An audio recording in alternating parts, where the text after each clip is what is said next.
እንደምታዩት ስርዓተ ቤተክርስቲያን ነው ሚል ስርዓተ ቤተክርስቲያን ክፍል 3 ብልሃታችን መሲ ጽፋልናለች። እግዚአብሔር ይስጥልን። ያለነው ክፍል 3 ነው። መግቢያውን ካየን ጀምሮ ክፍል 1 የሚለውን አምሳለ ቤተክርስቲያን በዘመነ አበው የሚለውን አይተናል። ክፍል 2 ደግሞ በዘመነ ኦሪት አሁን በዘመነ ወንጌል ወይም ደግሞ ቤተክርስቲያን በሐዲስ ኪዳን የሚለውን ስለሆነ ያያየን ያለነው። በባለፈው ትምህርታችን ቤተክርስቲያን በሐዲስ ኪዳን ድምጽ ይሰማል? ድምጽ መጨመር ወይ መቀነስ ካለብኝ ይሰማል? አይ ኖርማል ነው። እሺ፣ በጣምም ጮሄ እንዳላደነቁራችሁ በጣምም ደግሞ ድምጼን ቀንሼ ሳልሰማ እንዳልቀርባችሁ የተመጣጠነ እንዲሆን ለእናንተ መድረስ ባለው መልኩ እንዲደርስ ማለት ነውና በመካከል የማይሰማችሁ ካለ ድምጽ እንድጨምር ነገሩኝ። በጣምም ደግሞ ከጮህኩባችሁ አደንቆሬ እንድትወጡ ከማደርጋችሁ እየሰማችሁኝ ትንሽ እንድትቆዩ ስለምፈልግ በጽሁፍም ይሁን በቃል እጅ አውጥታችሁ መናገር ትችላላችሁ። በነገራችን ላይ ያለውና በይበልጥ ገስት ላይ ያላችሁት ሁላችሁም ፕሮግራም መሪው መድረክ መሪው የኔ ዲያቆን የኔ አንተ በይበልጥ በደንብ ተቆጣጣር። የሚያስፈልገውን ነገር መቀነስም ካለብኝ መጨመርም ካለብኝ ጨምር ቀንስ የሚለውን በአንተ በኩል መልእክቱ ቢተላለፍ እጅግ የተሻለ ይሆናል። መሪው አንተ ስለሆንክ ማለት ነውና እንግዲህ ቤተክርስቲያን በሐዲስ ኪዳን የሚለውን ጀምረናል። ቤተክርስቲያን በሐዲስ ኪዳን እየሰማችሁኝ ነው? ቤተክርስቲያን በሐዲስ ኪዳን ብለን ትንሽ ተነጋግረናልና በሐዲስ ኪዳን የተመሰረተችው ቤተክርስቲያን 3 የአሰራር ቅርጽ አላት። ዛሬ በሐዲስ ኪዳን የተሰራችው ቤተክርስቲያን 3 አይነት የአሰራር ቅርጽ ነው ያልኩት። የአሰራር ቅርጽ አሁን በቤተክርስቲያኗ ውስጥ ስላሉት ክፍላት ሳይሆን ስለ አሰራር ቅርጿ ነው ዛሬ መጀመሪያ ስለ አሰራር ቅርጿ እንነጋገራለን። አሰራሯን ካየን በኋላ ደግሞ በምን ይሰራል ቤተክርስቲያን ካልን በኋላ ቤተክርስቲያኗ ውስጥ የተሰራችው ቤተክርስቲያን ደግሞ ስንት ክፍሎች አሏት የሚለውን እናያለን በዛሬ ትምህርታችን። የአሰራር ቅርጿን ስንት አይነት ደግሞ በዚያች በተሰራችው ቤተክርስቲያን ውስጥ ስንት አይነት ክፍሎች አሏት። በብሉይ ኪዳን 3 አይነት ክፍሎች እንዳሏት አይተናልና በሐዲስ ኪዳን 3 ክፍሎቿን እናያለን። አሁን ግን የአሰራር ቅርጿ ቤተክርስቲያን በምን እንዲሰራ ይፈቀዳል። ስርዓተ ቤተክርስቲያን የቤተክርስቲያን ስርዓት ቤተክርስቲያን በምን ቅርጽ ወይም በስንት አይነት ቅርጽ እንዲሰራ ይፈቀዳል የሚለውን ነው የምናየው በዋናነት። በሐዲስ ኪዳን የተመሰረተችው ቤተክርስቲያን 3 የአሰራር ቅርጽ አላት። እነርሱን ያዙልኝ። አንደኛ ሰቀላ፣ ሁለተኛ ዋሻ፣ ሶስተኛ ክብ ቅርጽ። ሰቀላ አለ፣ ዋሻ አለ፣ ክብ ቅርጽ። የቤተክርስቲያን አሰራር የአሰራር ቅርጿ 3 አይነት የአሰራር አይነት አሏት። 3 ብያለሁ። 3 አንደኛ ሰቀላ፣ ሁለተኛ ዋሻ፣ ሶስተኛ ክብ ቅርጽ በመባል ይታወቃሉ። እነዚህን ያዙልኝ። በሐዲስ ኪዳን የቤተክርስቲያን የአሰራር ቅርጽ የመጀመሪያው ሰቀላ። ስለ ሰቀላ ሰቀላ ወይም ሬክታንግል በመባል የሚታወቀው ነው። ይሄ ሰቀላ ወይም ሬክታንግል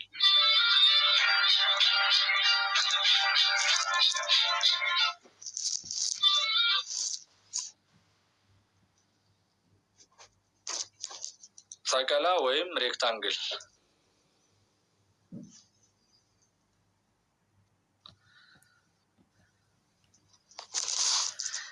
እየጻፋቸው ነው።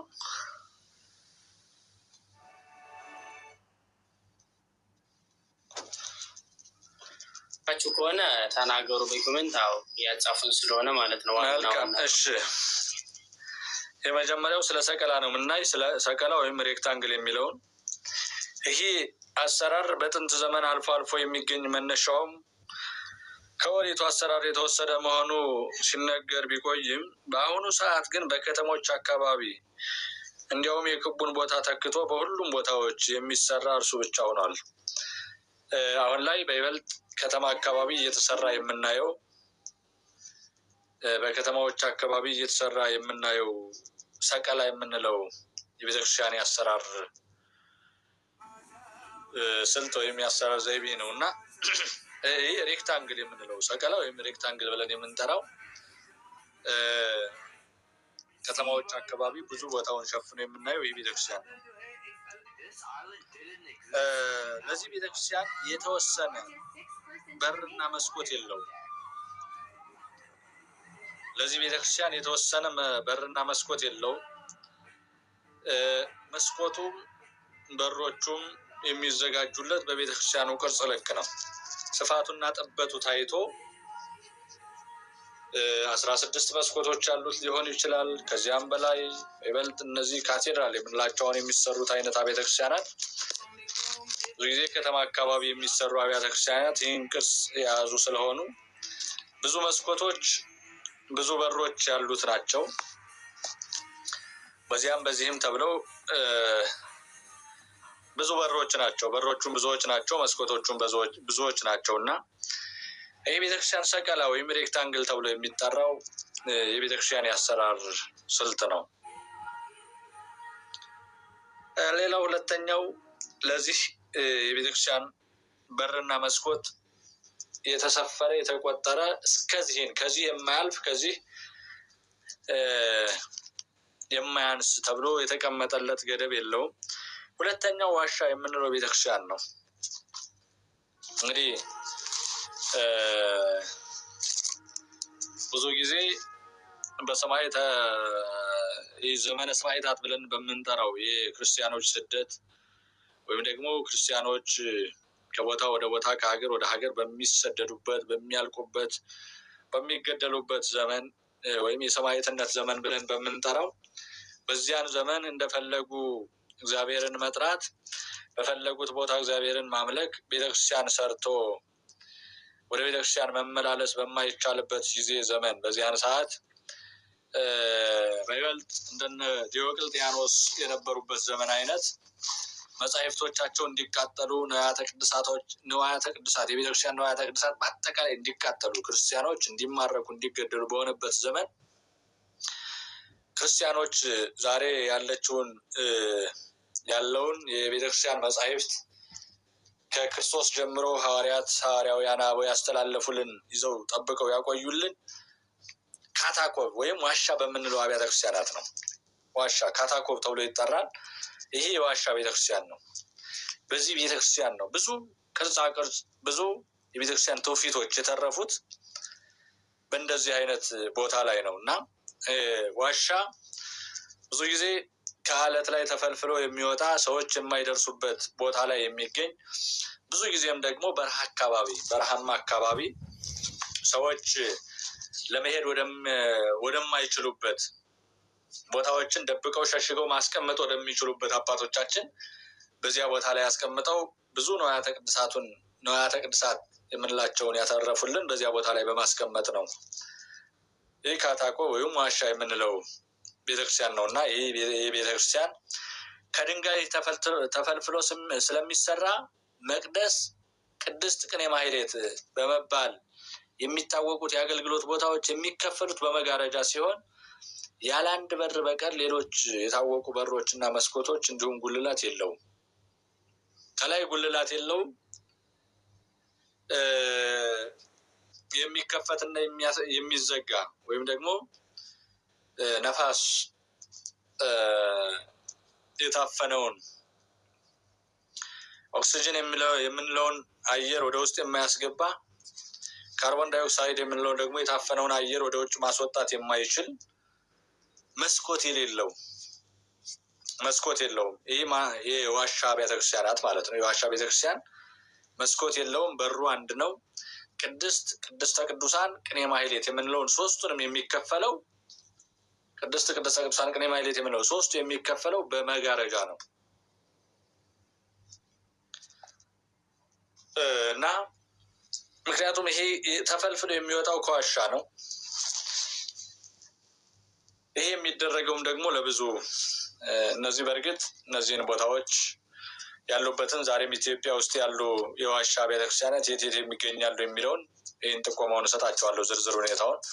አሁን ግን ዛሬ የምነግራችሁ ሶስቱን የቤተክርስቲያን በሐዲስ ኪዳን የተመሰረተችው ቤተክርስቲያን ሶስት የአሰራር ቅርጽ እንዳላት ለማሳየት ያክል ነውና ይህ ዋሻ ቤተክርስቲያንም ለዚህ የሚሆን አንድ በር ያለው ቅድስተ ቅዱሳንና ቅኔ ማህሌት የምንለውን በመጋረጃ የሚከፈል መሆኑን ለማሳየት ያክል ነው። ሌላውና ሶስተኛው ክብ ቅርጽ ነው። ሶስተኛው የቤተክርስቲያን አሰራር ክብ ቅርጽ የምንለው ነው። እንግዲህ ይሄ ክብ ቅርጽ የምንለው ዓለም ቅርጿ ምን አይነት ነው? ከዚህ እንዲያው የበለጠ ግልጽ እንዲሆን እንዲያው ይሄን እንድትመልሱልኝ ይፈልጋለሁ። የዓለምን ቅርጽ ሰማለሁ ነው ይሰማል መምህር?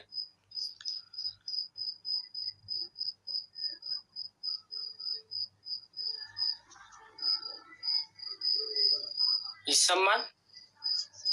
መልካም እሺ። እንግዲህ ክብ የምንለው ቅርጽ ነው። ይሄ ሶስተኛው ቤተክርስቲያን አሰራር የምንለው ክብ ቅርጽ ነው። ቤተክርስቲያን ዓለመ ሕያዋን በመሆኗ ናጌብና አድማስ እንግዲህ ከናጌብ እስከ አድማስ አይደል የምንለው ዓለም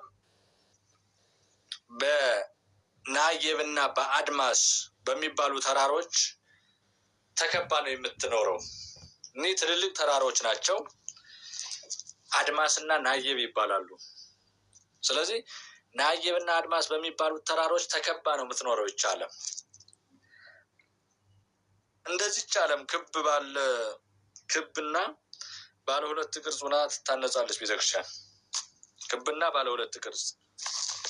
ይሄኛው ዓለምን በማስመሰል ዓለመ ሕያዋን፣ ይሄ ዓለመ ሕያዋን ቤተክርስቲያን ዓለመ ሕያዋን ናት።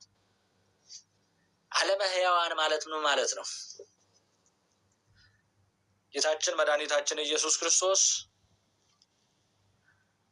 በእኔ የሚያምን ቢኖር ቢሞትም እንኳን ለዘላለም ሕያው ነው፣ ቢሞትም እንኳን ለዘላለም ሕያዋን ነው ወይም ሕያው ሆኖ ነው የሚኖረው ብሎ በማቴዎስ በዮሐንስ ወንጌል ምዕራፍ 11 ቁጥር 25 ላይ እንደተናገረው በእኔ የሚያምን ቢሞት እንኳን ሕያዋን ለዘላለም ሕያዋን ነው። ስለዚህ ቤተክርስቲያን ደግሞ ዓለመ ሕያዋን ናት። በክርስቶስ አምነው ክርስቲያን የሆኑ፣ በክርስቶስ አምነው የተጠመቁ፣ በክርስቶስ አምነው የእግዚአብሔር ልጅነት ያገኙ፣ በክርስቶስ አምነው ቅዱስ ሥጋውና ክቡር ደሙን ተቀብለው በቤተክርስቲያን ከብረው የሚኖሩ ክርስቲያኖች የሚያመልኩባት፣ እግዚአብሔርን የሚያገኙ፣ ከእግዚአብሔር ጋር የሚገናኙባት ስለሆነች እቺ ቤተክርስቲያን ከእግዚአብሔር ጋር የሚገናኙባት ስለሆነች የሕያዋን ቤተክርስቲያን ዓለመ ሕያዋን ናት። ዓለመ ሕያዋን። ስለዚህ በክርስቶስ ያመኑ ሰዎች ደግሞ ለዘላለም ነው የሚኖሩት። በምን? በሕይወት ሕያዋን ሆነው ሞት ሳያገኛቸው። ሞት የሚባለው በኃጢአት ወድቆ ተበሳቅሎ ወደ ሲኦል የወረደ ወደ ገሃነም፣ በኋላም በመጨረሻው ሰዓት ደግሞ ወደ ገሃነም የሚጣል ሰው ነው። ቤተክርስቲያን የሚኖር ሰው ደግሞ ክርስቶስ ያለውን ሁሉ የእግዚአብሔርን ቃል ጠብቆ ሕጉን አክብሮ ትእዛዛቱን ጠብቆ ስርዓቱን እየፈጸመ የሚኖር ነው ክርስቲያን የሚባል። እኒህ ክርስቲያኖች የሚኖሩት ደግሞ እግዚአብሔርን የሚያገኙት በቤተክርስቲያን ናት። ቤተክርስቲያን ምን ስለሆነች? ዓለመ ሕያዋን፣ የሕያዋን የዘላለም መኖሪያ ስለሆነች፣ ሕያዋን ለዘላለም የሚኖሩባት ስለሆነች። ስለዚህ ይሄ ደግሞ ናየብና አድማስ በሚባሉ ተራሮች ተከባ እንደምትኖረው እንደዚህች ዓለም ክብና ባለ ሁለት ቅርጽ ሆና ትታነጻለች። ማን? ቤተክርስቲያን ክብና ባለ ሁለት ቅርጽ ሆና ትታነጻለች። ይህ ክቡ ቤተክርስቲያን የሚያሳየው ምንድነው ከተባለ ዓለምን ነው። ዓለም በናየብና በአድማስ የተከበበች ክብ ናት። ተራራዎች የተከበበች ክብ ናት ብለናል። ስለዚህ እቺ ክብ ከሆነች ቤተክርስቲያን ደግሞ በዚህች አምሳል ትሰራለች። በዚህች አምሳል በሀገራችንም የታወቀው የቤተክርስቲያን አሰራር ቅርጽ ይኸው ክብ ቅርጽ ነው። የናንተ ቤተክርስቲያን አሰራር ምን ጊዜም ቢሆን 3 ክፍልና 3 በር ይኖረዋል። ውስጡ መቅደስ፣ ቅድስት፣ ቅኔ ማህሌት በመባል ይከፈላል።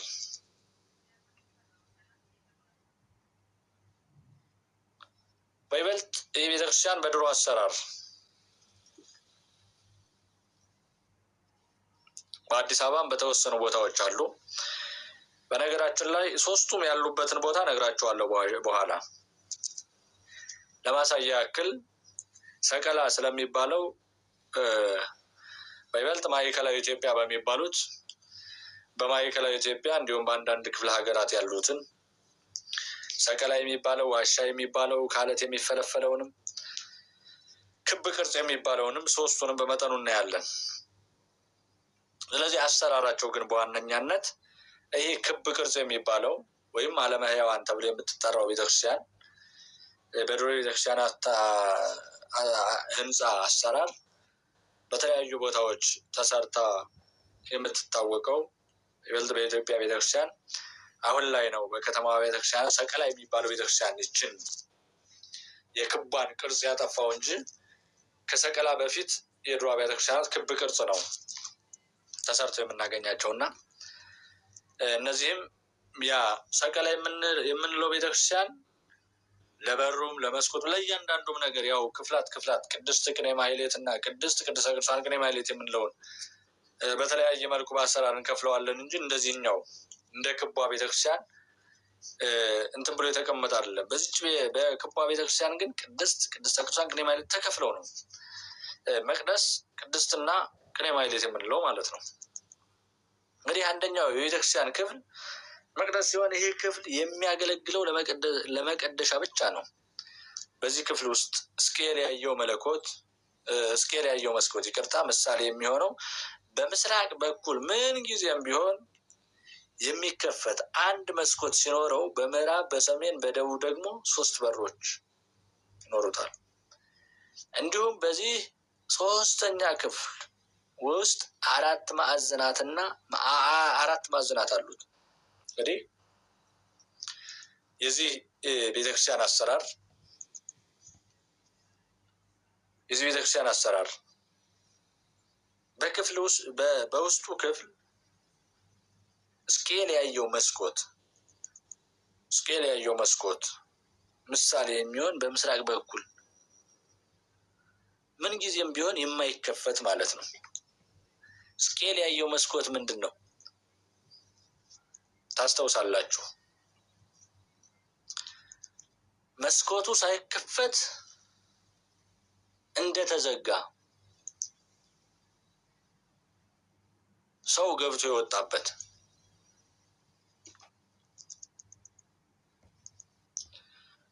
ይህንም ደግሞ ነብዩ እግዚአብሔር ቅዱስ ዳዊት በዚህ ላይ ሲጨምርበት እምነ ጽዮን ይብል ሰው ወብሲ ተወልደ በውስቴታ ሰው ሁሉ እናታችን ጽዮን ይላል፣ ሰው በውስጧ ተገኝቷልና።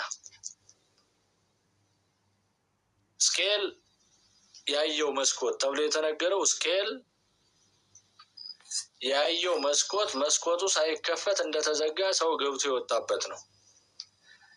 መስኮቱ ብሎ የተናገረው ስኬል ይሄን አባቶቻችን ሲተረጉ ምንድነው መስኮት ሳይከፈት የተባለው የእመቤታችን ድንግልናዋ ሳይጠፋ ገብቶ የወጣው የተባለው ደግሞ ክርስቶስ በድንግል ማርያም ከስጋዋ ስጋ ከነፍሷ ነፍስ ነስቶ 9 ወር ከ5 ቀን እንደማንኛውም ሕፃናት በድንግል ማርያም ማህፀን 9 ወር ከ5 ቀን ቆይቶ መውጣቱን የሚያመለክት የታተመች በር፣ የተቆለፈች በር፣ የተዘጋች መስኮት። ይሄ ደግሞ በየት በኩል ነው ከተባለ በምስራቅ ምስራቅ ምንድነው? ምስራቅ እመቤታችን፣ ምስራቅ የፀሐይ መውጫ ነው። በእመቤታችን ደግሞ ብርሃን ክርስቶስ፣ በምስራቅ የሚወጣው ፀሐይ ብርሃን ነው። 12 ሰዓት ቆይቶ በ12 ሰዓት በርቶ 12 ሰዓት የሚጨልም በእመቤታችን፣ እመቤታችን ደግሞ ምስራቅ ትባላለች። ብርሃን ክርስቶስን ወልዳለች፣ አስገኝታለች። ብርሃን ክርስቶስን አስገኝታለች። አያችሁ፣ ያችኛዋ በምስራቅ የምትወጣው ፀሐይ 12 ሰዓት ጠብቃ የምትጠልቅ ናት።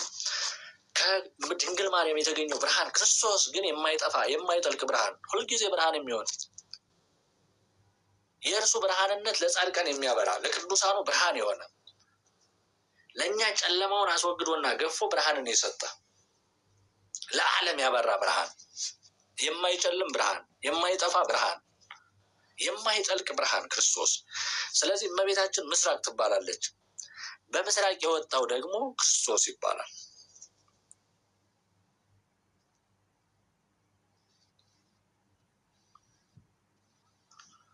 ክርስቶስ ይባላል። ስለዚህ በማይጠልቀው ምስራቅ፣ በምስራቅ የወጣው የክርስቶስ ብርሃን ለዘላለም የማይጠልቅ ነው። ስለዚህ በዚህኛው መስኮት በውስጥ በኩል የሚቀመጥ ነው። በዚህ ክፍል ውስጥ እስኬል ያየው መስኮት ምሳሌ የሚሆን በምስራቅ በኩል ምን ጊዜም ቢሆን የማይከፈት ማለት ነው። የማይከፈትበት ምክንያት ምንድነው ከተባለ ድንግል ማርያም ክርስቶስን ስትወልደው ማኅተመ ድንግልና ሌሎች ሴቶች እስኪወልዱ ድረስ ድንግል ይሆናሉ ወይም እስኪያገቡ፣ ካገቡና ከወለዱ በኋላ ግን ድንግልናቸውን ያጣሉ። ድንግል ማርያም ግን ወልዳም ድንግል ናት። አያችሁ፣ ድንግልናዋን አላጣችም። የማይከፈትበት ምክንያት እመቤታችን ድንግልናዋን ያለማጣቷ ምክንያት ያለማጣቷን ለማሳየት ነው። በምስራቅ በኩል ያለው በውስጥ በኩል ያለው የማይከፈት መስኮት ነው። መስኮት ፈጽሞ አይከፈትም። መስኮት ይህ ማለት ደግሞ ምን ማለት ነው? የድንግል ማርያም ድንግልና አልጠፋም ለማለት ነው። ድንግልናዋ እንዳልጠፋ ለማሳያ ነው። ምስራቅ የተባለች ነግሬያቸዋለሁ፣ ድንግል ማርያም ናት። አለመከፈቱ ደግሞ ድንግልናዋን አለማጣቷ ምክንያት ለማሳየት ነው። ሌላው በዚህ አንድ መስኮት ነው ያለው ብለናል። በምዕራብ፣ በሰሜን፣ በደቡብ ደግሞ 3 በሮች ይኖሩታል። በምዕራብ ይህ በምስራቅ ነው የመጀመሪያው መስኮቱ የማይከፈተው መስኮት። ሌላው ግን በምዕራብ አለ፣ በሰሜን፣ በደቡብ 3 በሮች ይኖሩታል።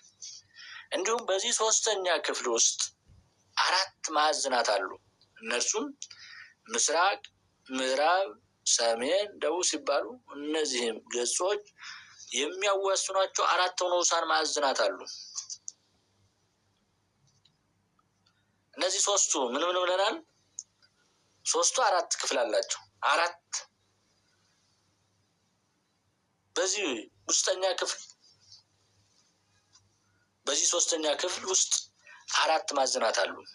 እነርሱም ምስራቅ፣ ምዕራብ፣ ሰሜን፣ ደቡብ ሲባሉ እነዚህም ገጾች የሚያዋስኗቸው 4 ንዑሳን ማዕዘናት አሉ። እነርሱም መስ፣ አዜብ፣ ባሕር፣ ሌብ በመባል ይጠራሉ።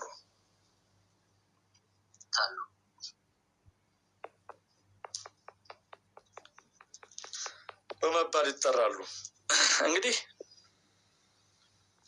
እነዚህ በምዕራብ፣ በሰሜን፣ በደቡብ ደግሞ 3 በሮች ብለናል። 3 በሮች አሉት። የተወሰኑ በሮች ናቸው እነዚህ።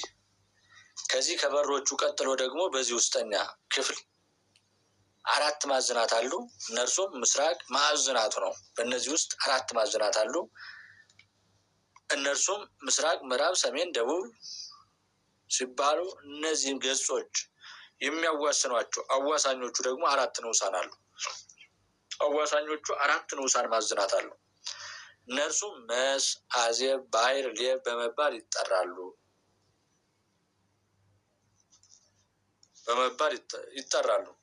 አሁን በነገራችን ላይ ሙሉ ለሙሉ እየተማማርን ያለ ነው ስለ መቅደስ፣ በመቅደስ ውስጥ ስላሉት ክፍሎች ነው። በመቅደስ ውስጥ ሌሎች አሉ ገና የምናያቸው። ቅድስት የምንላቸው ቅኔ ማህሌት የምንላቸው የእነሱ የእያንዳንዳቸው የመገልገያ ቦታዎቹ የመቀመጫ ስርዓታቸው ራሳቸውን ይቻላል። አሁን ቅድስት ስለምንለው ብቻ የመገልገያ ክፍል ስለ ቅዱስ ስለ መቅደሱ ነው። መቅደስ ይቅርታ፣ ቅዱስ ሁለተኛው ነው፣ መቅደስ የመጀመሪያው። ስለ መቅደስ ነው እየተነጋገርን ያለ ነው። ስለዚህ ይሄ በምስራቅ በኩል የማይከፈተው ምስራቅ የተባለች እመቤታችን እንደሆነች የማይከፈተው የድንግል ማርያም ድንግልናዋ እንዳልተለያት ስትወልድ ድንግልናዋ እንዳልጠፋ ለማሳየት ነው ምናምን ብለናል። እነዚህ ደግሞ 3 መስኮቶች በሮች አሉት። አብ ወልድ መንፈስ ቅዱስ የአካል ሶስትነታቸውን እነዚህ ደግሞ በዚህ ሶስተኛ በዚህ ውስጥ ነው። በዚሁ ሶስተኛ ክፍል ውስጥ 4 ማዕዘናት አሉ ብለናል። 4 ማዕዘናት በዚህ በምስራቅ በምዕራብ በሰሜን በደቡብ 4 ማዕዘናት አሉ። እነዚህን 4 ማዕዘናት በመጀመሪያ ላይ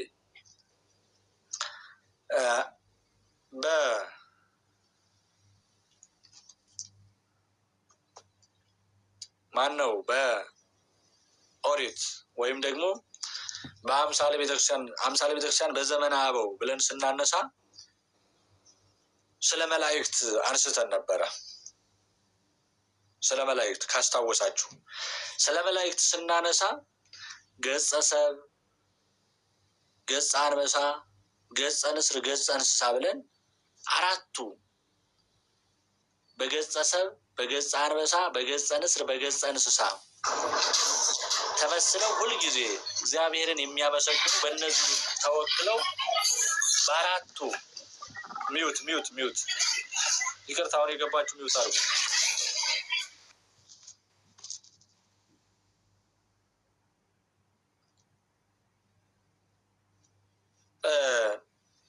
በእነዚያ መካከል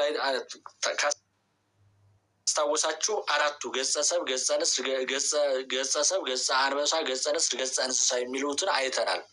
በእነዚህ በእያንዳንዱ ተወክለው ቅዱሳን መላእክት ሁልጊዜ ያለማቋረጥ እንደሚያመሰግኑ በ4ቱ ማዕዘናት እነዚህን ለማስታወስ ነው። በ4ቱ ማዕዘናት ገጸ ሰብ አለ፣ ገጸ አንበሳ አለ፣ ገጸ ንስር አለ፣ ገጸ እንስሳ አለ። በምን በዚህ በ4ቱ ማዕዘን በምስራቅ በምዕራብ በሰሜን በደቡብ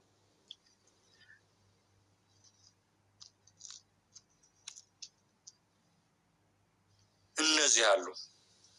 በእነዚህም ደግሞ ንዑሳን አሉ ብለናል። ንዑሳን አሉ። ነገራችን ላይ እነዚህን ስናይ ከዚያ በዘመነ አበው አምሳለ ቤተክርስቲያን በዘመነ አበው ካልን በኋላ በዘመነ ኦሪት ስናይ ደግሞ በእያንዳንዱ በሙሴ በአሮን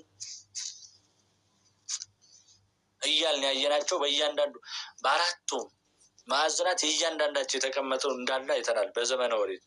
እነዚህ ደግሞ ንዑሳን ተብለው በዘመነ ኦሪት የተቀመጡት ንዑሳን የሚያዋስኗቸው ንዑሳን ማዕዘናት አሉ። እነርሱም 4 ናቸው ብለናል። መሳዜ፣ ባህር፣ ሌብ በመባል ይታወቃሉ። መሳዜ፣ ባህር፣ ሌብ በመባል ይታወቃሉ። እነዚህ እንግዲህ በዚህኛው ክፍል ውስጥ የሚቀመጡበት ወይም የሚቀመጡት ንዋያተ ቅድሳትን እናያለን። መቅደስ በሚባለው መቅደስ በዚያኛው ያየነው ቅድስተ ቅዱሳን በኦሪት ቅድስተ ቅዱሳን ብለን አይተናል። ይሄ ቅድስተ ቅዱሳን ማን ነው የሚገባበት? ሊቀ ካህናቱ። መቼ? በዓመት 1 ጊዜ መስዋዕት ለመሰዋት የእሱን ኃጢአት የሕዝቡን ኃጢአት ለማስተስረይ እግዚአብሔር ፊት የሚቆምበት ማን ነው? እሱ ሊቀ ካህናቱ ቆሞ የሚጸልይበት እግዚአብሔር መስዋዕት የሚሰዋበት የሚሰዋውን መስዋዕት ይዞ ይቀርባል። የእርሱን ኃጢአት የሕዝቡን ኃጢአት በዛ በቅድስተ ቅዱሳኑ ያስተሰርያል። በዚያ በቅድስተ ቅዱሳኑ ደግሞ የሚቀመጡትን ነገሮች አይተናል።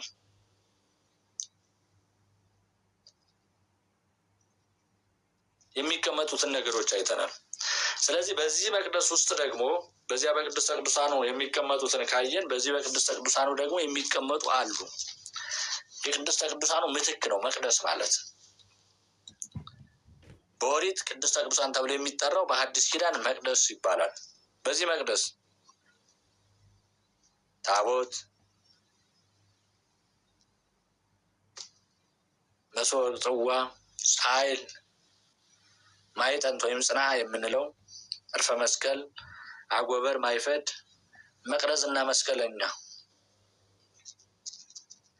እነዚህ በዚህ ውስጥ የሚቀመጡ በዚህ ከብረው የሚኖሩ የከበሩ ንዋያተ ቅድሳት ናቸው። በመቅደሱ ከዚያ ያው ታቦት ማለት ማኅደረ አምላክ ማለት ሲሆን ታቦት የእመቤታችን ምሳሌ ነው። ታቦት ማኅደረ አምላክ ማለት ሲሆን ታቦት ማለት የእመቤታችን ምሳሌ፣ በውስጡ ያለው ጽላት ከእመቤታችን የነሳው የስጋና የነፍስ ምሳሌ ነው። ቃሉ የአካላዊ ቃል ነው። ቃሉ የአካላዊ ቃል እንግዲህ ምን ብለናል? ታቦት ማለት ማኅደረ አምላክ፣ አምላክ የሚያድርበት፣ እግዚአብሔር የሚገለጥበት፣ እግዚአብሔር የሚገኝበት ማለት ነው። ይሄ በምሳሌ ደግሞ ታቦት የእመቤታችን ምሳሌ ነው። ክርስቶስ የተገኘው ከእመቤታችን ነው። በውስጡ ያለው ጽላት ከእመቤታችን የነሳው የስጋና የነፍስ ምሳሌ ነው። ከእመቤታችን መድኃኔዓለም ክርስቶስ ምንድን ነው የነሳ? ከስጋዋ ስጋ ከነፍሷ ነፍስ ነው የነሳው። ስለዚህ እመቤታችን በታቦቱ የሚያድረው እግዚአብሔር ነው ብለናል። በእመቤታችን ያደረው ደግሞ እግዚአብሔር ወልድ በተለየ አካላዊ ቃል እግዚአብሔር ወልድ በእመቤታችን ከስጋዋ ስጋ ከነፍሷ ነፍስ ነስቶ አድሯል። ጽላቱ የእመቤታችን ጽላቱ የታቦቱ ማደሪያ፣ ታቦቱ የጽላቱ ማደሪያ ነው ብለናል።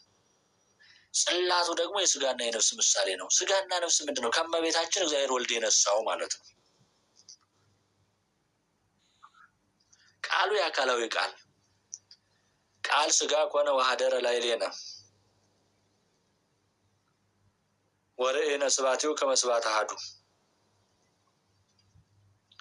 በዮሐንስ ወንጌል ምዕራፍ 1 ቁጥር 14 ላይ ቃል ስጋ ሆነ እውነትንና ጽድቅን ተመልቶ በእኛ አደረ። ስጋ የሆነ ቃል ነው። ማን? አካላዊ ቃል። አካላዊ ቃል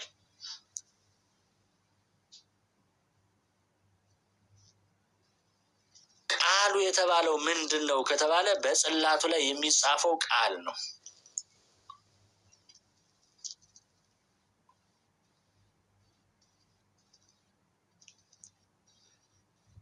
አልፋ ኦ ቤታ ተብሎ የሚጻፈው በጽላቱ ላይ የሚጻፈው ቃል።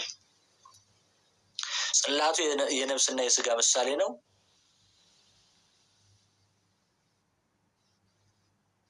ጽላቱ የነፍስና የስጋ ምሳሌ ነው።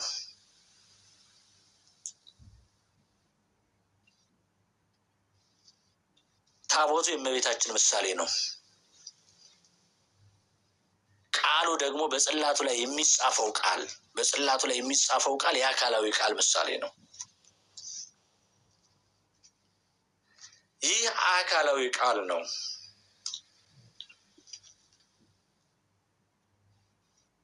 ከእመቤታችን ከስጋዋ ስጋ ከነፍሷ ነፍስ ነስቶ የተዋሃደው።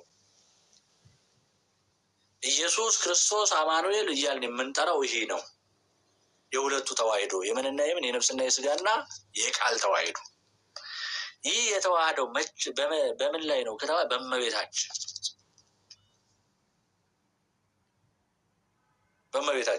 እንግዲህ ታቦቱ የእመቤታችን ምሳሌ ነው ካል በታቦቱ ላይ የሚያድረው ማን ነው? አካላዊ ቃል ነፍስንና ስጋን ተዋህዶ እግዚአብሔር ወልድ ስጋው የሚቆረሰው ደሙ የሚቀዳው በዚህ ላይ ነው። በምን? በዚህ በታቦቱ ላይ። ለዘላለም ሕይወትን የሚሰጠው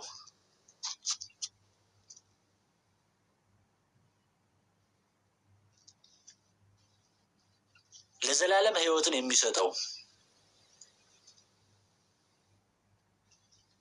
ደሜን የበላ ደሜን የጠጣ ሥጋዬን የበላ የዘላለም ሕይወት አለው። ዮሐንስ 6:54 ላይ ይህ ሕይወትን የሚሰጠው ለዘላለም ሕያው ሆነን እንድንኖር የሚያደርገን የሚበላውንና የሚጠጣውን የምናገኘው በዚህ ላይ ነው፣ በታቦቱ ላይ። ስለዚህ ይህ አንዱ በዚህ ቤተ መቅደስ ይገኛል ያልነው ይሄ ነው፣ ታቦት።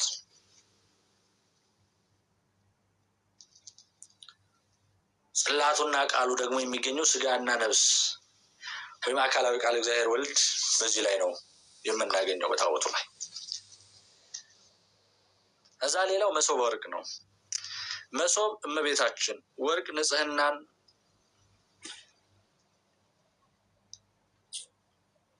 መና አማናዊ፣ መና ሕይወት ክርስቶስን ያመለክታል። መሶበ ወርቅ እመቤታችን፣ መሶብ የምንለው መሶበ ወርቅ ሁለተኛው መሶበ ወርቅ ነው። መሶብ እመቤታችንን፣ ወርቅ ደግሞ ንጽህናን፣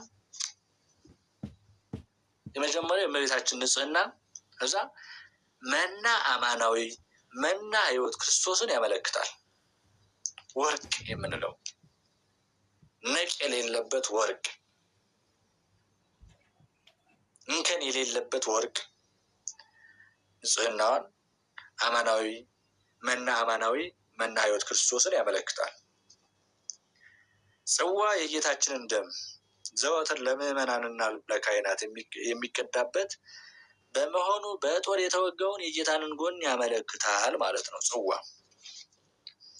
ጽዋውን ስናይ ደግሞ የሚቀዳበትን ደግሞ የሚያዝበትን ጽዋውን ስናይ የጌታችን ደም ዘወትር ለምዕመናንና ለካህናት የሚቀዳበት ማለት ነው ስናይ ሁልጊዜ የምናስታውሰው ክርስቶስ በለንጊኖስ ጦር ጎኑን የተወጋውን ጎኑን ነው።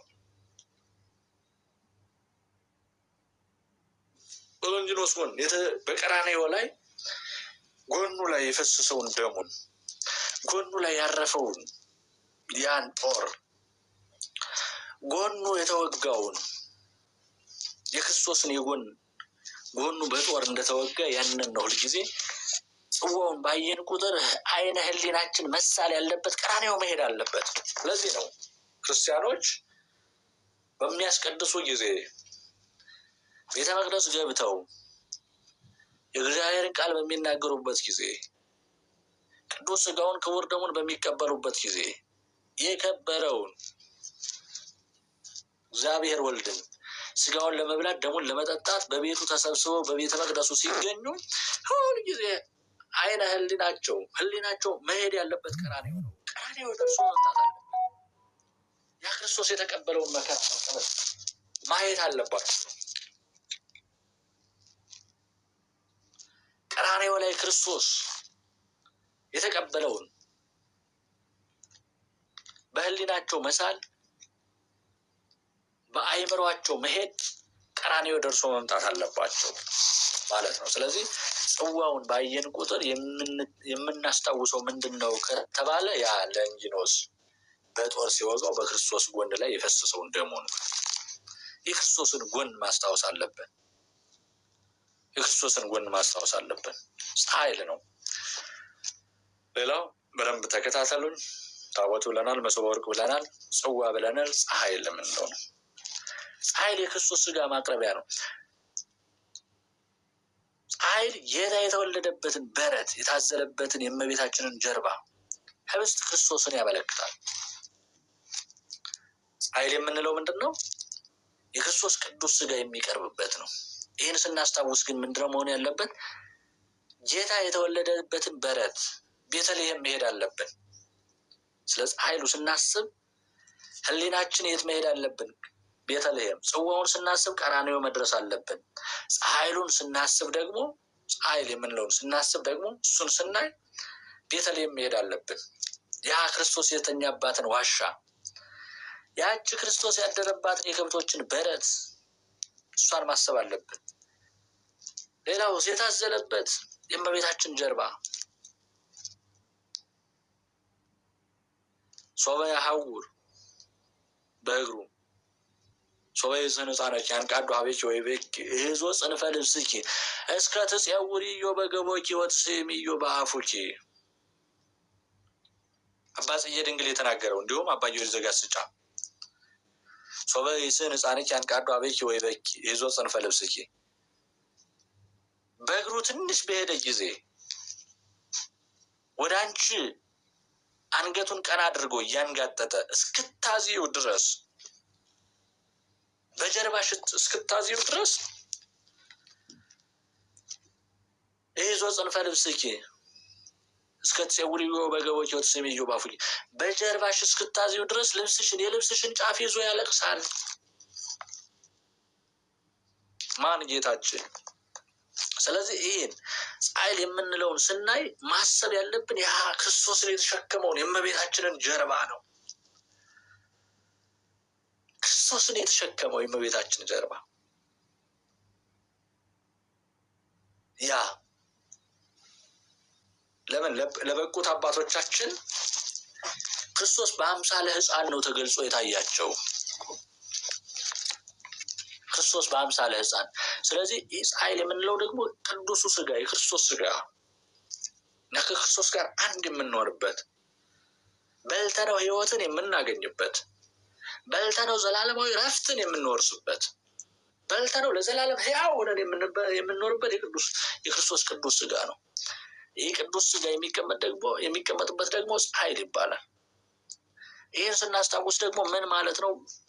የክርስቶስ ስጋ ያረፈበት የመጀመሪያው የክርስቶስ አካሉ እመቤታችን ከነሷ ከስጋዋ ስጋ ከነፍሷ ነፍስ ነስቶ አካላዊ ቃል እግዚአብሔር ወልድ ሰው ሆኖ በቤተልሔም በረት የተኛውን በረቱን ማስታወስ አለብን። የበረቱ ምሳሌ ነው። ሁለተኛው የእመቤታችን ምሳሌ ነው። ይህ ምኑ ነው? ፀሐይሉ እያያዛችሁልኝ። ፀሐይሉ ስናስታውስ ቤተልሔምንና የእመቤታችንን ጀርባ ማስታወስ አለብን። የቤተልሔምና የእመቤታችን ጀርባ ምሳሌ ነው ማለት ነው። ወደዛ ብዙ እንዳልገባ ብዙ እንዳላቆያችሁ ብዬ ነው በጣም እያሳጠርኩት ያለሁት። ይህን ለማሳየት ብዙ ማለት ይቻል ነበረ፣ ግን ጊዜያችሁን ላለመጨረስ ነው። እና ሌላው ማዕጠንት ወይም ጽንሐ የምንለው ማዕጠንት የሚታጠንበት ጽንሐ ነው። ጽንሐ የማኅፀነ ማርያም፣ ሰንሰለቱ የሥላሴ፣ ሻኩራው የ24ቱ ካህናተ ሰማይ የምንለው ጽንሐ ስለሚለው ነው አሁን እየተናገርኩ ያለሁት። ጋሽ ኤፍሬም የሚሰማል?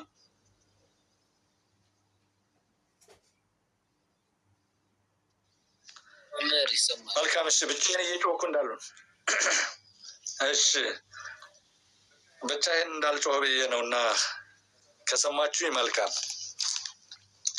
ሌላው ጽንሐ ነው። ታቦት፣ ጽዋ፣ ጻይል ብንላል። አሁን ጽንሐ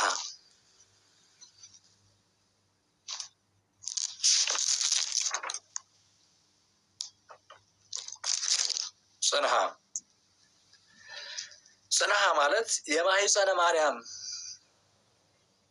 ሰንሰለቱ የሥላሴ፣ ሻኩራው የ24ቱ ካህናተ ሰማይ፣ ድምፁ የስብሐተ መላእክት ምሳሌ ነው። እንደምታውቁት ጽንሐ እንዲህ ሲል ድምፅ አለው፣ መያዣ አለው፣ ሰንሰለት አለው። በውስጡ ደግሞ የሚጨመር እሳትና ዕጣን አለው።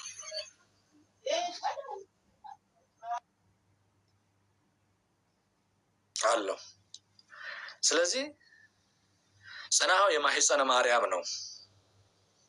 ጽንሐው ማለት ይህ ሙሉ መያዣው። በዚያ በጽንሐው ላይ ደግሞ የእያንዳንዱ የወረደ ሰንሰለት አለው። ሰንሰለቱ የሥላሴ፣ ሻኩራ የሚባል ደግሞ ራሱን የቻለ አይታችሁት ከሆነ በደንብ ተመልከቱት። ጽንሐውን በደንብ ተመልከቱት።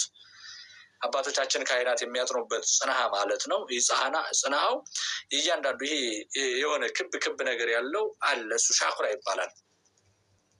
ክብ ክብ ነገር ያለው እዚህ አልፎ ያለ በደንብ ተመልከቱ። ጽናውንና ሻኩራ ይባላል እሱ። ይሄ ሻኩራው እያንዳንዱ ጽና ሻኩራው ደግሞ 24 ነው። 24ቱ የ24ቱ ካህናት ምሳሌ ነው። ድምፁ የስብሐተ መላእክት እንግዲህ ዘወትር ያለማቋረጥ ሁልጊዜ የሚያመሰግኑት ማለት ነው። ሰዓቱ የክርስቶስ የመለኮት ማለት ነው።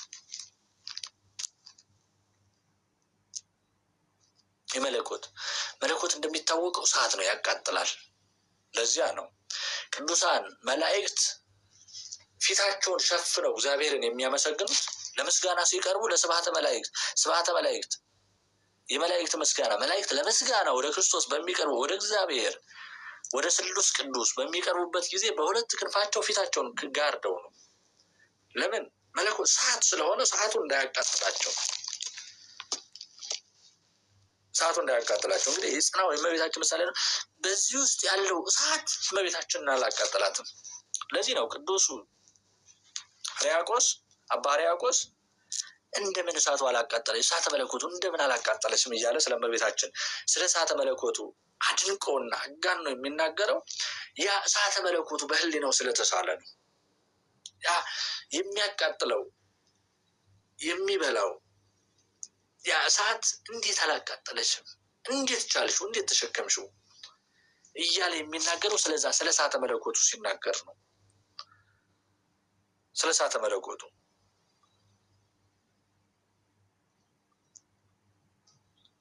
ከዚያ ደግሞ ማኅጠንተ ዕጣን የሚጨስበት የወርቅ ዕቃና ሙዳይ የእመቤታችን ምሳሌ። እዛ ዕጣን አለው በውስጡ ብያቸዋለሁ። እዚያ ፍሙ ላይ ዕጣን ይጨመራል። ዕጣኑ ደግሞ የምዑዘ ባህሪ ክርስቶስ ምሳሌ ነው። የምዑዘ ባህሪ የባህሪውን ሽታ የሽታውን ጣዕም የሚገልጥ ነው። የምን ዕጣኑ የዕጣኑ መዓዛ የዕጣኑ ሽታ አለው። የዕጣኑ መዓዛ የዕጣኑ ሽታ የምዑዘ ባህሪ የክርስቶስ ምሳሌ ነው። ስለዚህ እየጻፋችሁ ከሆነ አልቸኮልኩባችሁም ብዬ አስባለሁ። ልሄድ ወደፊት። እየጻፋችሁ አይደለም አይደል? ጥሩ በቃሽ፣ መልካም። ስለዚህ ሌላው ዕርፈ መስቀል ነው። ዕርፈ መስቀል እያንዳንዳቸውን ዝርዝራቸውን ቅድም ነግሬያቸዋለሁ። ዕርፈ መስቀል ጽንሐ ብለናል። ዕርፈ መስቀል በቅዳሴ ጊዜ ደመ ወልደ እግዚአብሔር ለምእመናን ይታደልበታል።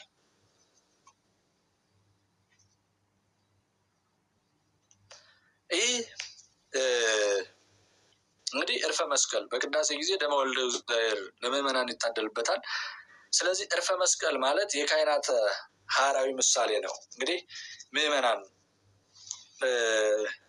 ብዙ ጊዜ ቅዱስ የሆነውን የከበረውን ደመ መለኮት የሚቀበሉት በዕርፈ መስቀል ነው። እንግዲህ ብዙ ጊዜ ቅዱስ ጴጥሮስ አጠቃላይ በክርስቶስ ያመኑትን ካህናት ብሎ ሲጠራቸው እንሰማለን። ካህናት ለአገልግሎት የተመረጡ ካህናት አሉ። ለአገልግሎት የተመረጡ በጳጳሳት ከብረው ስልጣነ ክህነት የተሰጣቸው ማሰር መፍታት የሚችሉ የማሰርና የመፍታት ስልጣን የተሰጣቸው ዘሐሰርክሙ በምድር ይኩን ሱረ ዘበሰማያት፣ እናንተ በምድር ያሰራችሁት በሰማይ የታሰረ ነው። ዘፈታይክሙ በምድር ይኩን ፍትሐ ዘበሰማያት፣ እናንተ በምድር ደግሞ የፈታችሁት በሰማይ የተፈታ ነው። ስልጣን ማሰርና መፍታት የሚችሉ ካህናት አሉ። እኒህ ካህናተ ሰማይ ልክ እነዚህ ካህናተ ሰማይ ቅዱሳን መላእክት እንደምንላቸው አይነት ለአገልግሎት የተጉ ለጸሎት የቆሙ በመቅደሱ የማይለዩ በቤተክርስቲያን ዘወትር እንደ ቅዱሳን መላእክት ቆመው ቅዱስ ቅዱስ እያሉ እግዚአብሔርን የሚያመሰግኑ እኒህ ለክህነት የታደሉ ካህናት ይባላሉ። እኒህ የእግዚአብሔር ዓይኖች እኒህ ደግሞ በቅዱስ ሥጋውና በክቡር ደሙ የከበሩት ምእመናን ቅዱስ ሥጋውን ክቡር ደሙን እየተቀበሉ የሚኖሩ የካህናት ሐራዊ የምዕመናን ይሄ በራሱ ቃሉ ተክህን አገለገለ ነው። ተክህን አገለገለ ለአገልግሎት የተጉ የቆሙ ቅዱስ ሥጋውን ክቡር ደሙን የሚቀበሉ በውጩ ነው በአፋ ወደ መቅደሱ መግባት የማይችሉ በቅድስቱ ነው ቅዱስ ሥጋውና ክቡር ደሙን የሚቀበሉ ምዕመናን የነሱ ምሳሌ ነውና አገልግሎቱም ለነሱ ነው ብዙ ጊዜ። ሌላው አጎበር ማለት የጎበራ ወይም ከፍ ያለ እንጨት ማለት ሲሆን ይህ እንጨት 3 እግር ያለው ነው። በፀሐይሉ ላይ ሲቀመጥ የአስከሬንና የአክሊለ ሦክ ምሳሌ ነው።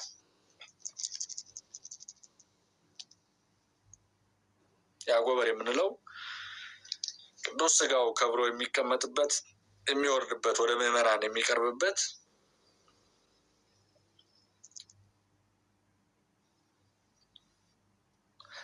ይህ ደግሞ በፀሐይሉ ላይ ሲቀመጥ የአስከሬንና የአክሊለ ሦክ ምሳሌ ይሆናል። እንግዲህ ቅዱስ ሥጋውን ቅዱስ ዮሴፍና ቅዱስ ኒቆዲሞስ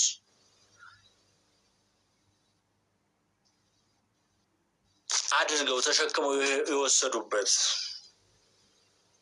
ወደ አዲሱ መቃብር ዮሴፍ ወደ አዘጋጀው ወደ አዲሱ መቃብር ይዘውት ሲሄዱ ማለት ነውና የዚህ ምሳሌ ነው። ይሄ አጎበር የምንለው ቅዱስ ሥጋው ከብሮ የሚቀርብበት እዛ ማይፈድ የምንለው ማይፈድ መሸፈኛ ማለት ነው። በቅዳሴ ጊዜ የሚቀርቡ ማይፈዳት እኒህ 5 ናቸው። እያንዳንዳቸው ያው የአገልግሎት ስርዓት አላቸው።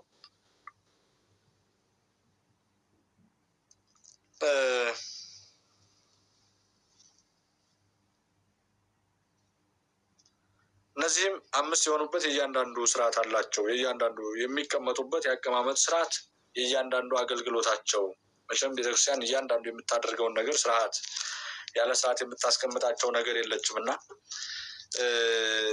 1 2 ወይም 3 እያሉ የሚቀመጡበት የእያንዳንዳቸው ስርዓት አላቸው። ይህ በእንዲህ እያለ በዚህ ቁርባን ካህናቱ ድርገት ሲወርዱ አንዱ ከአንዱ ላይ አንዱ ከፀሐይሉ ላይ 3ቱ ከአጎበሩ ላይ ይነጠፋሉ። እነዚህ እያንዳንዱ በአገልግሎት ላይ የከበረ የአገልግሎት ስርዓት አላቸው።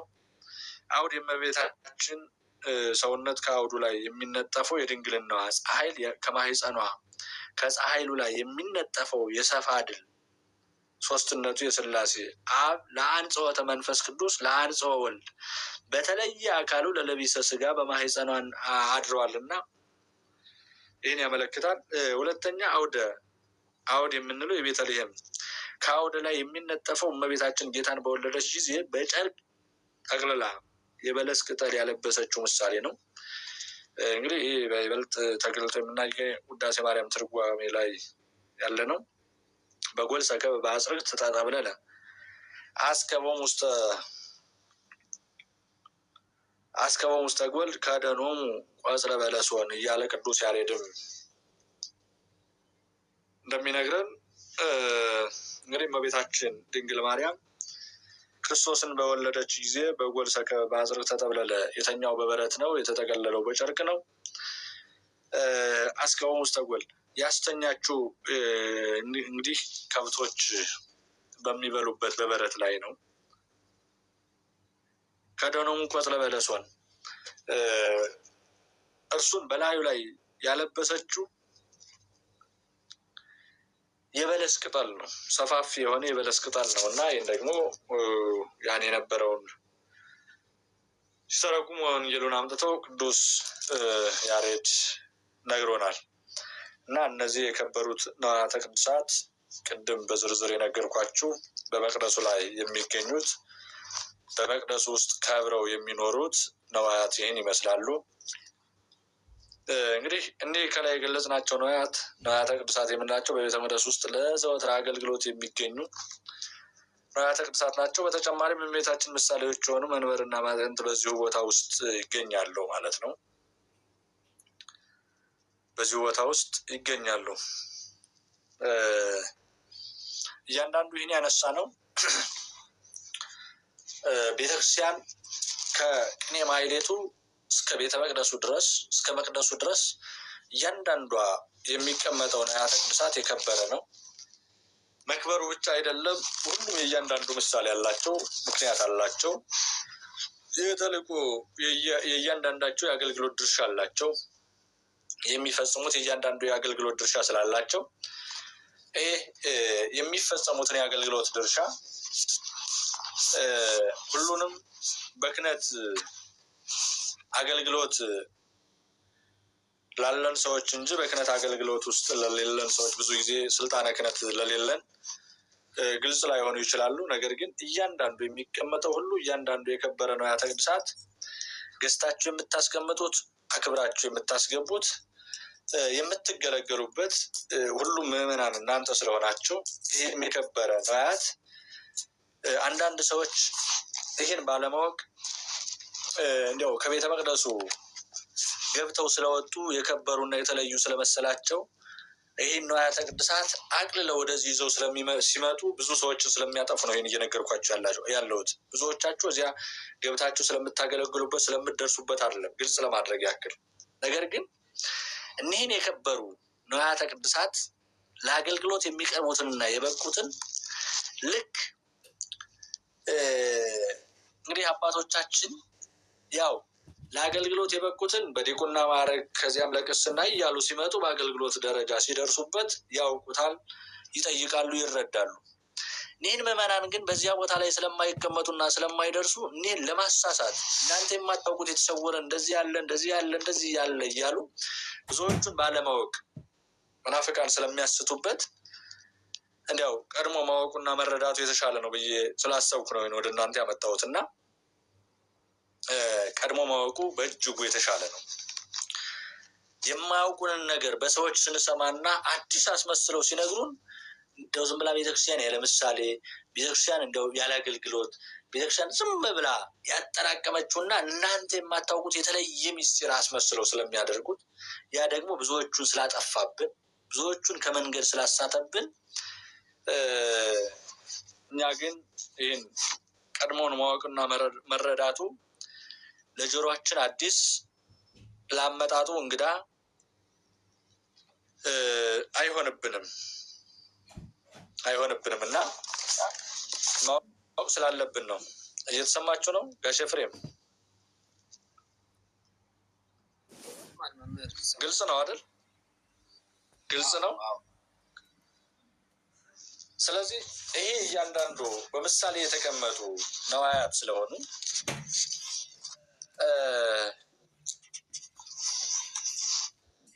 የሚሰወር የሚደበቅ ያለ ምክንያት የቀረበ ኑሮ ሳይሆን ሰዎች ለአገልግሎት ሲበቁ ለዚያ ለአገልግሎት ስራ ሲመረጡ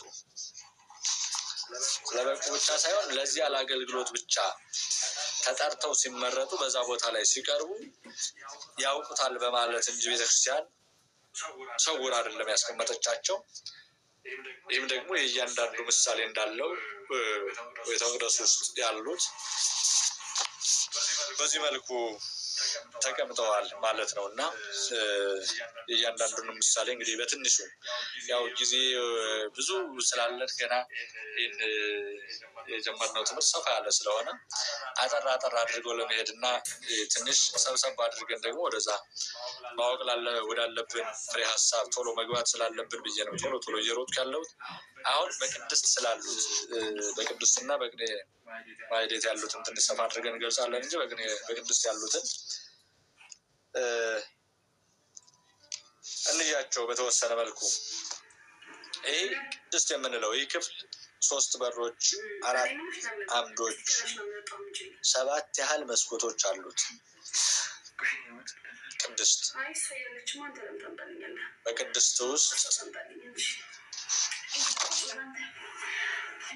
ይህን እያየን ያለ ነው። ቅድም ስላሰራሩ ነበር እየተነጋገርን ያለ ነው። አሁን ግን ያ የተሰራው በሶስት ክፍል የተሰራው ቤተክርስቲያን የሁሉም ቅድስት አለው፣ መቅደስ አለው፣ ቅድስት አለው፣ ቅኔ ማኅሌት አለው።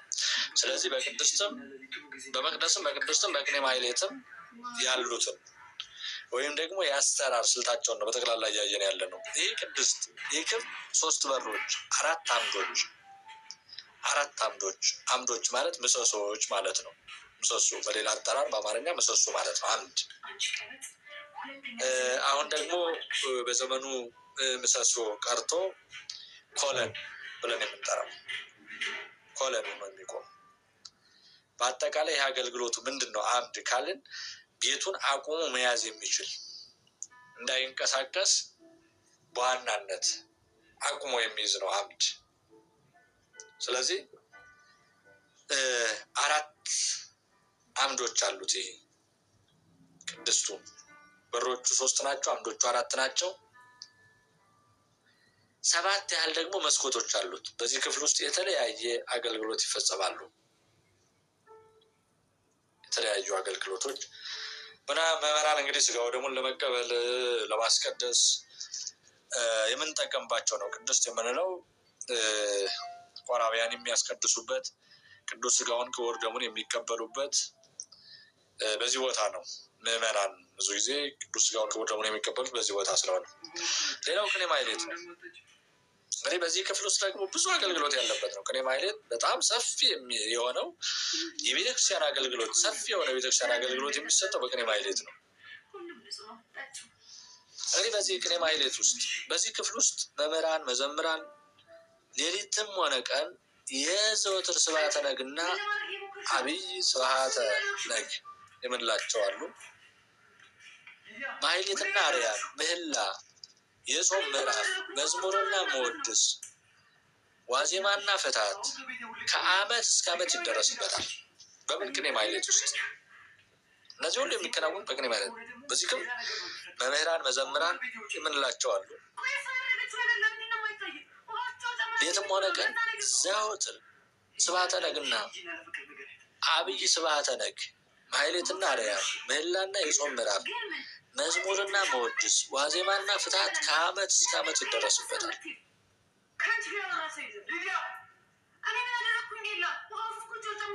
ከዓመት እስከ ዓመት የምትጽፉ ካላችሁ አስታውሱኝ፣ እየዘገየው ቀስ እያልኩ እየነገርኳችሁ እንዲሄድ።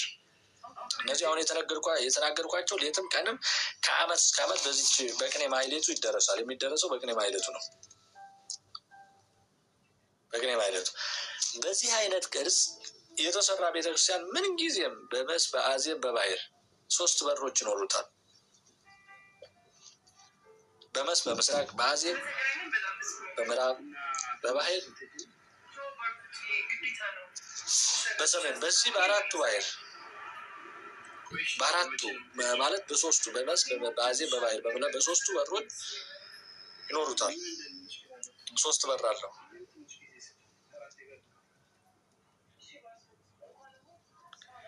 በመስ የሚገኘው በዚህ በይበልጥ በሰሜናዊው በር የካህናት መግቢያ ነው።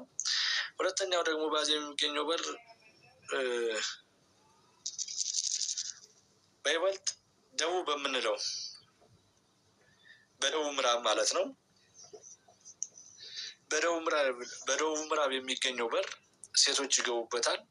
ከዚህ ሌላ በባህር ማለትም በሰሜን ምዕራብ አቅጣጫ በሚገኘው በር ወንዶች ሁሉ ይገቡበታል። እንግዲህ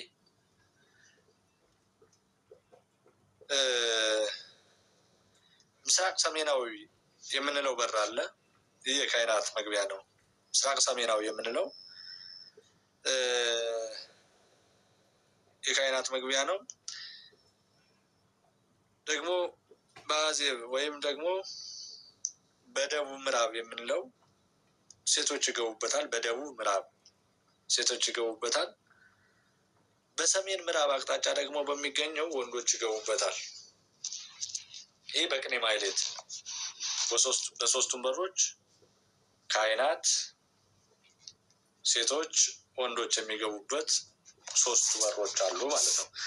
ለአገልግሎት ካልሆነ በቀር ካህናትም ቢሆን በዚህ በር እንጂ በሰሜናዊ በር መግባት አይችሉም። በጠቅላላው የአገልግሎት በር ከመሆኑ ባሻገር ወደ ውጭ ማስወጣት ከማይችለው ከአምደ ወርቁ ጋር 10 በመሆን የ10ቱ ትእዛዛት ምሳሌዎች ይሆናሉ። ለአገልግሎት ካልሆነ በቀር ካህናትም ቢሆን በዚህ በር እንጂ በሰሜናዊ በር መግባት አይችሉም። በጠቅላላው የአገልግሎት በር ከመሆኑ ባሻገር ወደ ውጭ ማስወጣት ከማይችለው ከአምደ ወርቁ ጋር 10 በመሆን የ10ቱ ትእዛዛት ምሳሌዎች ይሆናሉ። የሚያስወጡትና የሚያስገቡት ግን ትይዩ ሆነው የተሰሩና በአቅጣጫ የተቀመጡ በመሆናቸው 9 ሁሉ 3 ተብለው ይጠራሉ። ቤተክርስቲያን ሁሉን የያዘችና ለሁሉም የሆነች አማናዊት የክርስቲያን ቤት ናት። በመሆኗም በሕገ ልቦና፣ በሕገ ኦሪት፣ በሕገ ወንጌል ያሉ ሁሉ ተስፋ ፍጻሜ መሆኗን ለመግለጽና በግልገሎች፣ በጠቦቶች፣ በበጎች የተመሰሉ የወጣንያን የማዕከላውያን የፍጹማን ዋጋ መቀበያ ቦታ መሆኗን ለማመልከት የእነዚህ 3 ክፍሎች አንድ ተብለው ይጠራሉ። የሶስቱ ክፍሎች 3 በሮች ብለናል። 3 በሮች ብለናል። 3ቱ በሮች ቤተክርስቲያን ሁሉን የያዘችና ለሁሉም የሆነች አማናዊት የክርስቲያን ቤት ናት። በመሆኑም 3 የሆኑበት ምክንያት በሕገ ልቡና፣ በሕገ ኦሪት፣ በሕገ ወንጌል ያሉ ሁሉ ተስፋ ፍጻሜ መሆኗን ለመግለጽና በግልግል ሌሎች እንደምታስታውሱት የቅዱስ ዮሐንስ ወንጌል ምዕራፍ 21 ቁጥር 15 ጀምሮ ለቅዱስ ጴጥሮስ ትወደኛለህን የሚለው ጥያቄ ከተጠየቀ በኋላ አንተ ካሉት ከነዚህ ሁሉ ይልቅ እኔን ትወደኛለህን ብሎ መድኃኔዓለም ክርስቶስ ቅዱስ ጴጥሮስን ከጠየቀው በኋላ ምንድን ነው ያለው? በዚች ቤተክርስቲያን መጀመሪያ ምን ብለናል? አማናዊት የክርስቲያን ቤት ናት ብለናል። የዚህ ደግሞ በሕገ ልቡና፣ በሕገ ኦሪት፣ በሕገ ወንጌል ያሉት ሁሉ ተስፋ ፍጻሜ መሆኗን ለመግለጽ ነው። ምን 3 የሆኑ 3 በሮች። በእነዚህስ ደግሞ ለቅዱስ ጴጥሮስ ምን ተሰጥቷታል? አንተ ኮክ ወዲበ ዛቲ ኮክ አነጻ ለቤተክርስቲያን፣ አንተ አለት ነህ፣ በአንተ አለትነት ላይ ቤተክርስቲያንን እሰራታለሁ ብሎ መጀመሪያ በቅዱስ ጴጥሮስ ላይ ቤተክርስቲያን እንደሚሰራት መድኃኔዓለም ክርስቶስ ስለ ቤተክርስቲያን አሰራር ተናግሯል። ይህን ከተናገረ በኋላ ደግሞ በዮሐንስ ወንጌል ድጋሜ ምዕራፍ 21 ቁጥር 15 ጀምሮ አንተ ከሌሎች ይልቅ እኔን ትወደኛለህን ካለው በኋላ ጠቦቶችን፣ ግልገሎችን፣ በጎችን ጠብቅ ነው ያለው። እኒህ ደግሞ በምን ይመሰላሉ? በግልገሎች፣ በጠቦቶች፣ በበጎች የተመሰሉት። ሌላውስ ደግሞ በቤተክርስቲያን አሁን ላይ ምን የሚባለው የወጣንያን የማዕከላውያን የፍጹማን ዋጋ መቀበያ ቦታ ሆኗን ለማመልከት ነው። የእነዚህ የ3ቱ ምሳሌዎች ወጣንያን አሉ፣ ማዕከላውያን አሉ፣ ፈጻሚያን አሉ። ፍጹማን ማለት ነው። ፍጹማን የምንላቸው አሉ። እነዚህ እያንዳንዱ የወጣንያን የማዕከላውያን የፍጹማን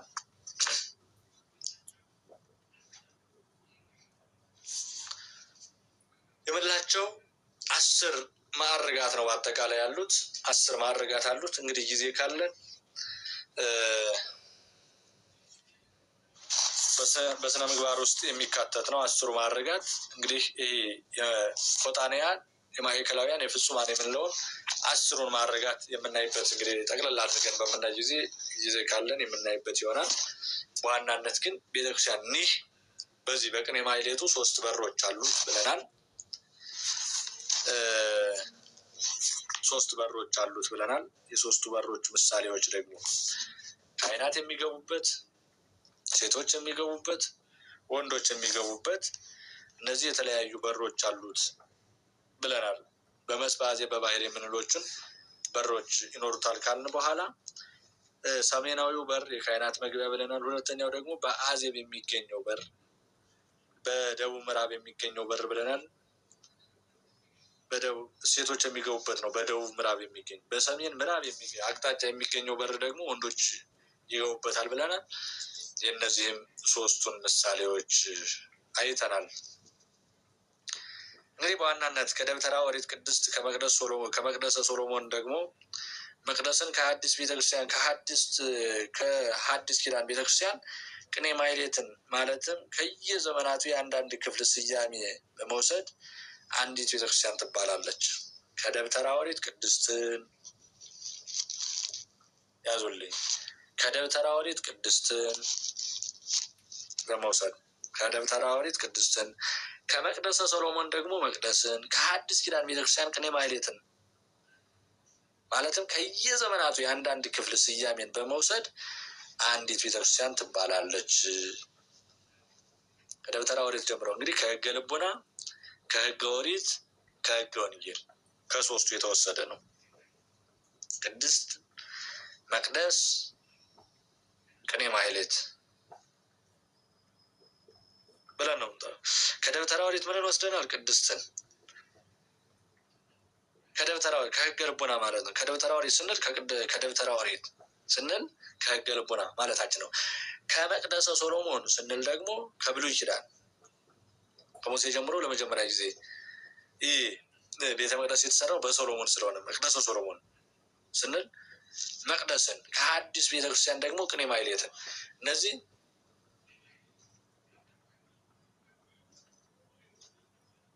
ቅኔ ማህሌት ከዚያ ከሕገ ልቡናም ከሕገ ኦሪትም ያልነበረ ከሐዲስ ኪዳን የመጣ ቅኔ ማህሌት። እነዚህ ሶስቱ በአንድ ላይ መጥተው በሐዲስ ኪዳን ቅድስት፣ መቅደስ፣ ቅድስት እና ቅኔ ማህሌት ብለን እንጠራቸዋለን።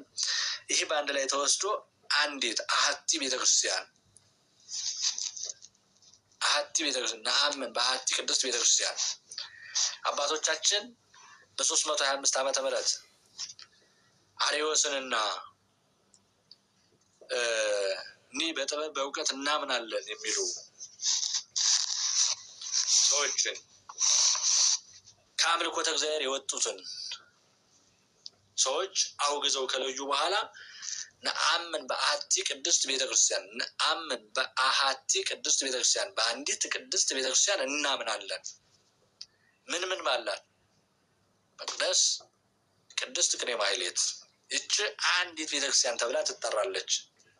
ከመቼ? በሕገ ልቡና፣ በሕገ ኦሪት፣ በሕገ ወንጌል ያለችው ሶስቱን አጣምረው በአንድ ይዘው በአንዲት ቅድስት ቤተክርስቲያን እናምናለን። ከዚህ የተለየ እምነት የሚያመጣ፣ ከዚህ የተለየ አስተምህሮት የሚያፈልቅ፣ ከዚህ የተለየ አስተሳሰብ ያለው ግን ከዚች ከአንዷ ቤተክርስቲያን የተለየ የተወገዘ ይሁን ብለው በጸሎተ ሃይማኖት የሃይማኖት መሰረት ብለው አባቶቻችን ባሰመሩልንና ባስቀመጡልን ሊቁነ ቅዱስ አትናቴዎስ አረቀው በጻፉልን በአንዲቷ ቤተክርስቲያን አምነን እስከ ፍጻሜ እንኖራለን። ይብቃን ይመስለኛል። ስንት ደቂቃ ጨምሬያለሁ? አትሄድም ብሏል በግልጽ አሁን ያሉበት። ስንት ደቂቃ ጨምሬያለሁ? አውቃለሁ። ከ3 ተኩል ነው ምናምን የጀመሩት። 3 ተኩል። በስመ አብ ብዙ ደቂቃ፣ ከ40 ደቂቃ በላይ ጨምሬያለሁ። ናረ 3 ተኩል 30 ደቂቃ። አይ 3 ተኩል ብቻ ነው የጨመሩት። 30 ደቂቃ ምናምን ብቻ የጨመሩት። 30 ደቂቃ ነው የጨመርኩት። ስለዚህ ይህን ለማሰሪያ ነው የመጣሁት። ነአምን በአሐቲ ቅድስት ቤተክርስቲያን። ይሄ መጨረሻ ነው፣ መጨረሻችን ነው። ቀዳሚያት አብያተ ክርስቲያናት በሚል እንጀምራለን። የምንጀምርበትን ርዕስ ያዙልን። ቀዳሚያት አብያተ ክርስቲያናት በሚል ርዕስ በቀጣይ ትምህርታችን እንጀምራለን። ቀዳሚያት አብያተ ክርስቲያናት እየተባረገ በ8ኛው ዓመት የተጀመረውን እነ ጳውሎስ የመጡበትን ዘመን ጨምረን እንግዲህ በአዲስ ኪዳን ስለሆነችው ስለተከናወነችው ስለተሰራችው አዲስ መቅደስ እያየን እንሄዳለን እና ቀዳሚያት አብያተ ክርስቲያናት በሚለው ርዕስ እንጀምራለን የቀጣይ ትምህርታችን። ለአሁኑ ግን ነአምን በአሐቲ ቅድስት ቤተክርስቲያን ያው በዘመነ በሕገ ልቡና በሕገ ኦሪት እና በሕገ ወንጌል የነበሩትን በደብተራ ኦሪት በመቅደሰ ሶሎሞን እዛ ደግሞ በሐዲስ ኪዳኗ ቤተክርስቲያን ቅኔ ማህሌት የሚለውን እነዚህ ሶስቱ መቅደስ፣ ቅድስትና ቅኔ ማህሌት በሚለው የአዲስ ቤተክርስቲያኗ ነአምን በአሐቲ ቅድስት ቤተክርስቲያን በአንዲት ቅድስት ቤተክርስቲያን እናምናለን ብለው አባቶቻችን በመሰከሩልን እኛ ማምነን በተቀበልናት እግዚአብሔርን ልጅነት ባገኘንባት ከክርስቶስ ጋር አንድ በሆንባት ቅዱስ ሥጋውን ክቡር ደሙን በተቀበልንባት በአንዲት ቤተክርስቲያን አምነን ለዘላለም እንኖር ዘንድ አምላካችን እግዚአብሔር ቅዱስ ፈቃዱ ይሁንልን።